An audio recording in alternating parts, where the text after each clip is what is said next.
Every boat you have ever been on has a bilge pump sitting in the lowest point of the hull. It is the one mechanical device standing between you and the ocean floor. And if you own a boat right now, there's a very good chance you spent somewhere between $30 and $60 on yours and never thought about it again. What nobody knew, until people started cutting these things open, is that most of those pumps cannot do what the box says they can do. And the part that is supposed to turn them on automatically is the single most failure-prone component on your entire boat. Today, I am tearing open 5 of the most common bilge pumps on the market, from a $17 Amazon no-name all the way up to a $185 Rule Automatic.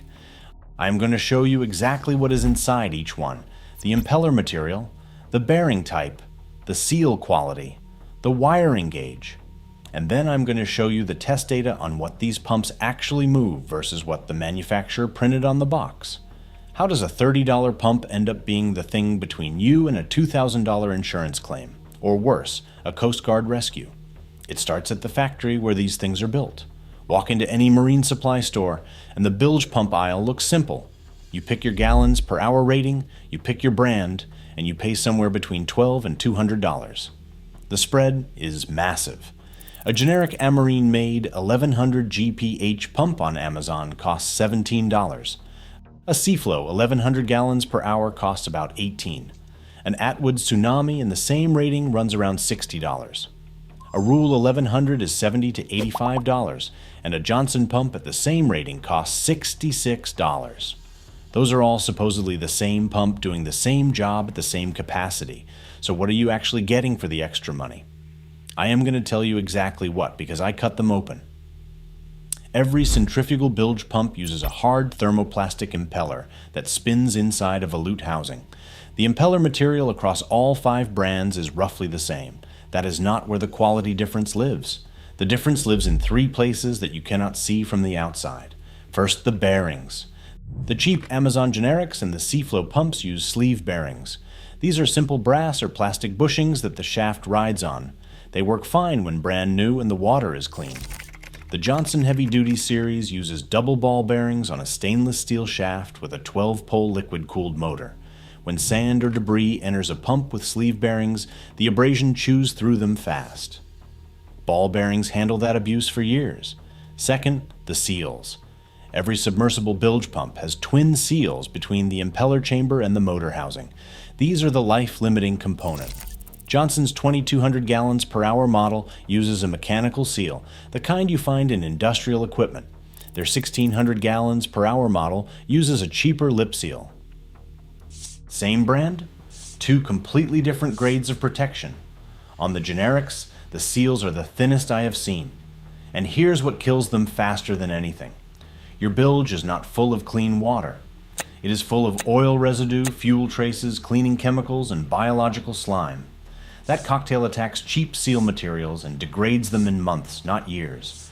Once bilge water breaches the seal and reaches the motor windings, it corrodes the brushes and the commutator. The pump dies silently, with no warning and no alarm. Third, and this is the one that got me, the wiring. Practical Sailor ran a test on 20 bilge pumps and found that Attwood pumps use untinned copper wire while Rule, Johnson, and Whale use tinned wire.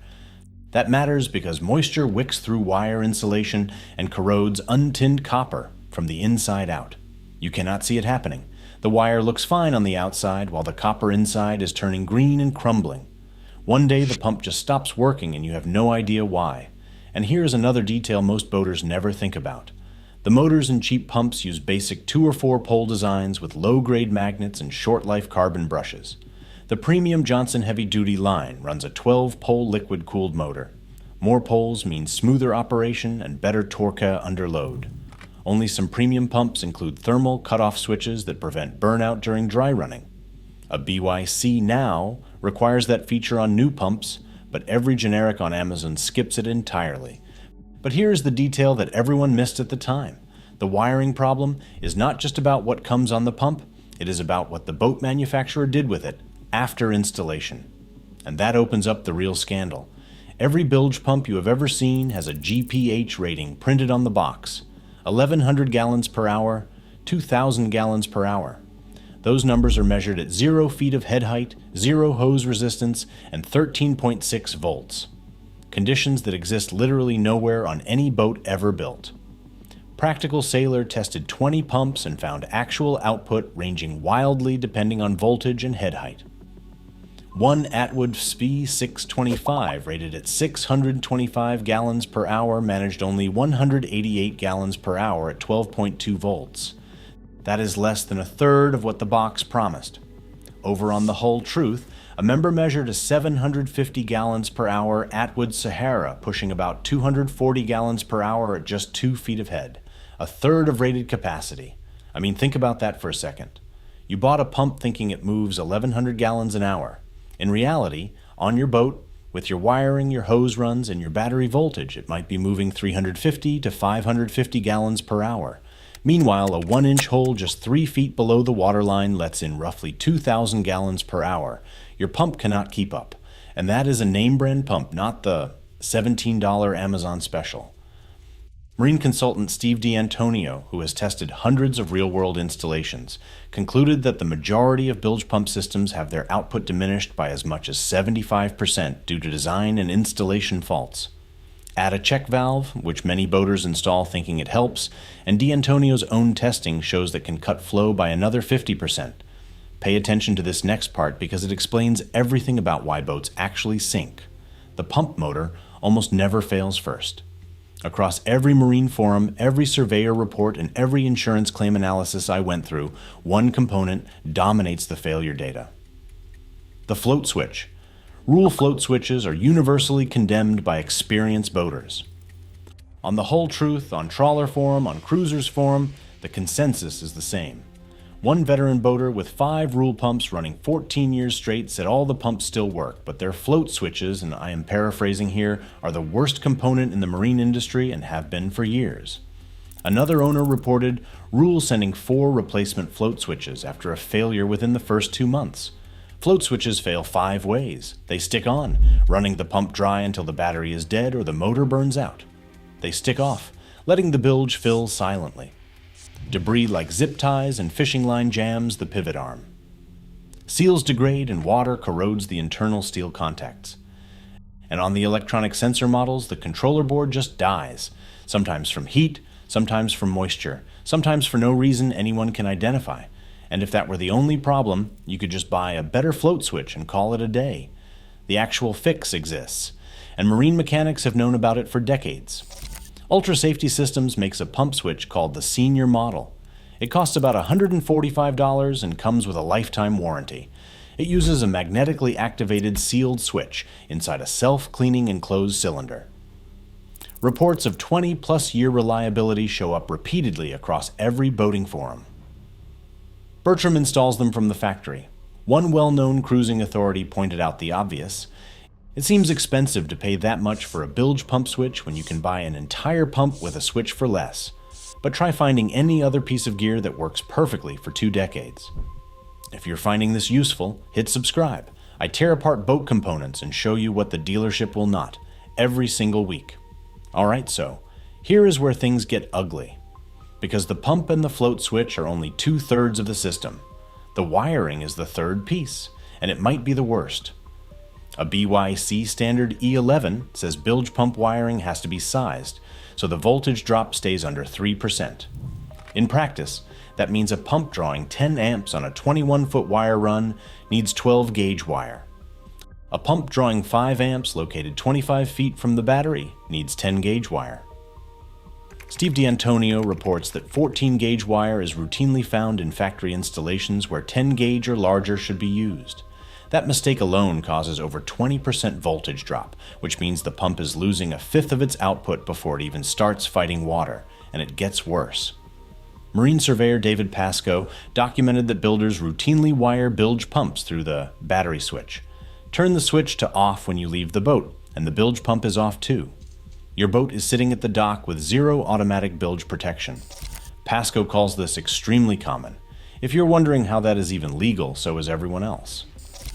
ABYC standards are voluntary, not federal law, for recreational vessels. Nobody is inspecting individual boats off the production line. Here is what the people who actually fix boats for a living put on their own hulls. A dual pump setup is the absolute minimum. Pasco recommends 2,500 gallons per hour total across 2 pumps for a 16 to 20 foot boat, scaling up from there. Each pump wired to separate batteries through independent circuits. The backup pump mounted slightly higher than the primary, and a high water alarm independent of the pump circuit that screams at you before things go bad. No single brand dominates the professional recommendation anymore. Rule's reputation is declining, and mechanics on every forum confirm it. Albury Brothers, who build center consoles in Florida, told the whole truth. They switched from Rule to Seaflo after watching quality drop firsthand. Johnson earns respect for its cartridge design that lets you swap the motor without ripping the whole pump out of the bilge. That alone saves hours of labor. Whale is quietly trusted by the mechanics who know it.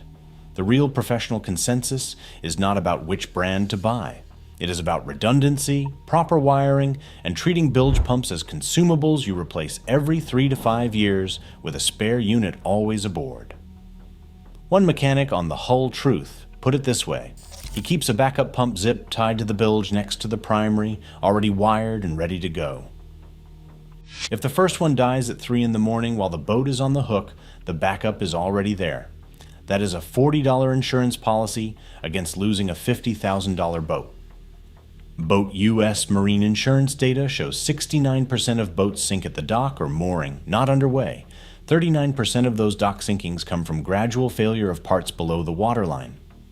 Stuffing boxes, outdrive bellows, hose clamps, drain plugs, someone forgot to close. The water enters slowly, maybe a drip every few seconds. The bilge pump handles it, for a while cycling on and off every few hours. Then the float switch sticks, or the battery dies overnight, or the wiring corrodes at a terminal buried under the sole. Boat US calls these boats zombies.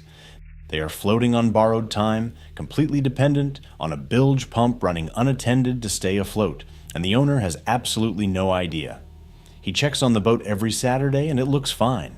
The pump has been running itself ragged all week, covering for a slow leak that nobody fixed. David Pasco, who investigated hundreds of sinkings over his career, estimates tens of thousands of boats of all types and sizes sink every year in the United States, most of them at their dock. The Coast Guard reported nearly 4,000 recreational boating incidents in 2024 with 556 deaths, but their reporting thresholds missed the vast majority of dock sinkings. A 2023 analysis found that for every property damage incident reported, 12 to 21 incidents actually occurred. The real numbers are staggering, and a failed bilge pump system is the last domino in almost every single one. So remember, that $30 pump you bought without a second thought, the one with the GPH rating that overstates real output by 50 to 75%. The one with a float switch that every mechanic in America knows will fail within a few seasons. The one wired with 14 gauge wire where 10 gauge should be, routed through a battery switch that shuts it off every time you leave the marina. That is the system standing between your boat and the bottom. The price difference between that setup and a properly installed quality pump with an ultra safety system switch, correct wiring, a backup unit, and a high water alarm is maybe $350 total. On a boat that cost you $40,000. That is less than 1% of the value of your hull. And right now, most of you are running the $30 version. If this video saved your boat, or at least made you go check your bilge, leave a subscribe, and I'll see you in the next one.